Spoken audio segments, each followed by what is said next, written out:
ndi apa nanenso ndinene achairman ameki kumene muliko ngati mukundimva musapange resign mukhale pompo chaka chamawa sikutali 6 months imene yatsala muyendetse zisankho izi kuti ena asabere chifukwa ameki akuti zisankho sabera inenso ndimanena kuti zisankho sabera kutanthauza kuti ameki ndife tikunena zofanana.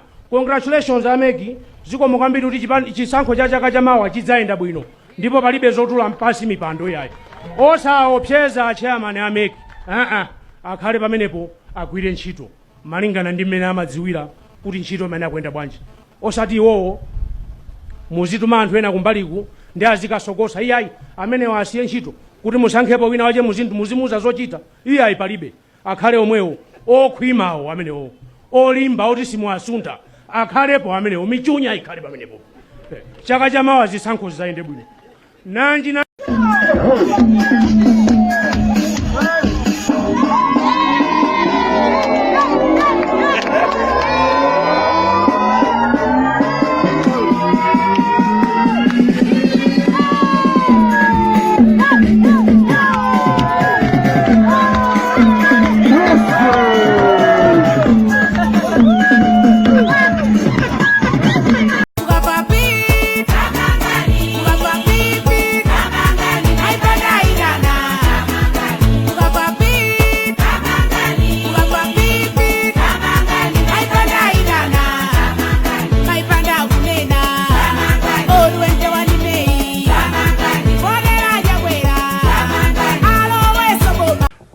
awira support malaki Congress party zone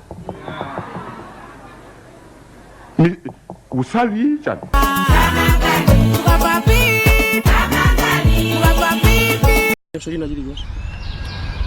What if you fail then?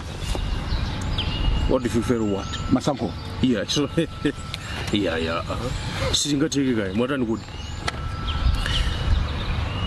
Nkhani ili hapa anthu sabera 1 2 pachisankho pamakhala munthu mmodzi owina